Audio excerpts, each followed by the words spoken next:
Congress party Priyanka Gandhi. Priyanka Gandhi हौसला अफजाई करते रहे। बौद्ध समाज से इसी कमेटी गुरु गोरखनाथ जी के विचारों से ठीक विपरीत योगी आदित्यनाथ जी का शासन चल रहा है।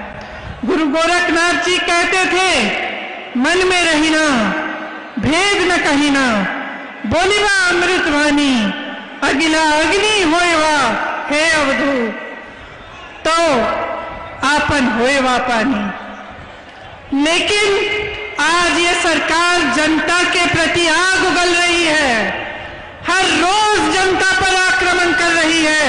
आप लखीमपुर खेड़ी को देखिए तो आगरा को देखिए, जहां पे 30 दलितों को उठाकर 3 दिनों के लिए पुलिस के थाने में रखकर निर्ममता से मारा पीटा। मैं उस परिवार से मिली, उस लड़की से मिली जिसके पति की हत्या उसके सामने पुलिस ने मार मार के की। जो उसने मुझे बताया, मैं यहाँ इस मंच पे दोहरा भी नहीं सकती कि क्या दृश्य उसको देखना पड़ा। और उसका 1 महीने का बच्चा, अभी भी दूध पीने वाला बच्चा है, उसके लिए कोई सहायता नहीं आई सरकार की तरफ से। उसी तरह से जहां जहां मैं जाती हूं, मैं सिर्फ यही दुख देखती हूं कि जहां संकट है, जहां मुश्किल है, जहां संघर्ष है, वहां सरकार अपना चेहरा दूसरी तरफ कर लेती है और मदद नहीं करती। आप किसान हैं, आपने अभी बताया बघेल जी से कि धान के लिए आपको कितना मिलता है। बघेल जी ने कहा कि कांग्रेस की जहां सरकार है छत्तीसगढ़ में, वहां 2500 का मिल रहा है। खाद, खेती, फसल सब बड़े बड़े उद्योगपति खरबपतियों के हाथों में दे दी गई है। आज खाद के लिए लाइन में खड़े होकर लोग मर रहे हैं। कल मैं ललितपुर गई थी, परसों, वहां 4 लोगों के पास गई, 4 घरों में गई मैं। 2 लोगों ने आत्महत्या की क्योंकि खाद की लाइन में खड़े खड़े थक गए, खाद नहीं मिली। 2 लोग ऐसे थे जो खाद की लाइन में खड़े हुए घर नहीं जा पा रहे थे, खाना खाने के लिए, पानी पीने के लिए, क्योंकि लाइन छूट जाती। वहीं पे दम तोड़ दिया उन्होंने। जब मैं उनके परिवारों से मिली, घर में मैंने देखा कुछ नहीं था, सिर्फ कर्ज में डूबे हुए थे। 3-4 लाख रुपयों के कर्ज में डूबे हुए थे। न कोई गैस का सिलेंडर था, न कोई सरकारी मदद थी, कुछ नहीं था। सिर्फ एक कमरा, और उसमें उन जो मर गए थे, जिनका देहांत हो गया था, उनके परिजन रो रहे थे। और ये दृश्य मैं जगह जगह देख रही हूं। आपके सामने आते हैं भाषण देने, तो जो सत्ता में होता है वो आपको ये सपना दिखाता है कि आपका जीवन अब बहुत ही अच्छा बन गया है। जो विपक्ष में होता है वो आपको ये गिनाना चाहता है कि सब खराब है, क्या गलत है, क्या हुआ, क्या नहीं हुआ। तो सच्चाई क्या है? पिछले 2 सालों में उत्तर प्रदेश में मैं काफी घूमी हूं, भ्रमण किया है मैंने, और मैंने अपने देश के बारे में एक सच्चाई समझी। मैंने ये समझा कि ये आस्थाओं का देश है। हम अपने देश में आस्था रखते हैं, धरती पर आस्था रखते हैं, अपनी मेहनत में आस्था रखते हैं,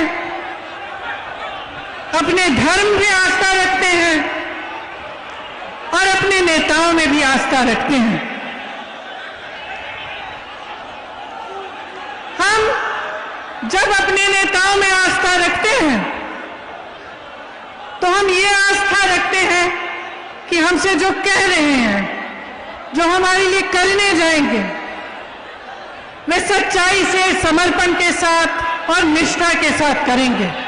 जब हम बड़े बड़े विज्ञापन देखते हैं और उन विज्ञापनों में हमें बताया जाता है कि विकास आ गया है, कि बहुत काम हो रहा है, तो आस्था की वजह से हम कभी कभी ये सोचते हैं कि अगर इतना बड़ा विज्ञापन है, इतनी बड़ी प्रोपेगेंडा है, तो हो सकता है कि कहीं पे विकास जरूर आया होगा। शायद मेरे द्वार पे नहीं आया, लेकिन कहीं और तो जरूर आया होगा। अगर प्रधानमंत्री जी कह रहे हैं, मुख्यमंत्री जी कह रहे हैं, तो कहीं इस बात में सच्चाई होगी। इसी तरह से जब हम प्रधानमंत्री जी को अपने 8,000 करोड़ के हवाई जहाज में इटली जाते हुए देखते हैं, तो हमारे मन में ये बात आती है कि शायद हमारे देश की शोभा बढ़ा रहे हैं। लेकिन देखिए, सच्चाई आप जी रहे हैं। मैं जहां जहां जाती हूं, तो ये जो इश्तिहारों में, विज्ञापनों में देखती हूं, इससे एकदम अलग एक आसमान जमीन के फर्क की सच्चाई में देखती हूं। मैं कुछ महीनों पहले प्रयागराज में बसवारा गांव गई थी। एक निषादों का गांव है। जब मैं वहां गई, तब पुलिस और प्रशासन ने निषादों की नाव जला डाली थी। बहुत ही संकट में थे गांव वाले। मुझे तट तक ले गए दिखाने के लिए कि कैसे बेहाल कर दिया था उनके नावों को, किस तरह से राख बना दिया था। नाव निषादों की मां होती है, उनकी जीविका होती है। आप जानते हैं कि अगर किसी का अधिकार है नदी पे, तो निषादों का अधिकार है। इस सरकार ने वो अधिकार छीना। इस सरकार ने उनको पीटा। जब उन्होंने आवाज उठाई कि हमारी नाव को ऐसे जलाया क्यों, तो उनको पीटा और उनको प्रताड़ित किया। इसी तरह से जहां जहां मैं जाती हूं, मैं लखीमपुर खेरी गई, आप सबने देखा होगा। लखीमपुर खेरी में जिस तरह से किसानों की हत्या की गई और उनकी बिल्कुल सुनवाई नहीं हुई, उस तरह से सरकार ने दिखाया कि उसकी असलियत क्या है, कि जो बड़े बड़े विज्ञापन हैं, जो बड़ी बड़ी बातें होते हैं, उसकी असलियत, उसकी सच्चाई क्या है। उन्होंने दिखाया कि किस तरह से किसानों की इस देश में बिल्कुल सुनवाई नहीं रही। आज अगर किसान प्रताड़ित है, त्रस्त है, तमाम समस्याओं से जूझ रहा है, तो सरकार उसकी इतनी भी मदद करने के लिए तैयार नहीं है। इसी तरह से आप किसी भी वर्ग को लीजिए, दलितों को लीजिए, बुनकरों को लीजिए, पिछड़े वर्ग को लीजिए, कोई भी गरीब हो, अल्पसंख्यक हो, ब्राह्मणों के साथ भी भयंकर शोषण हुआ है।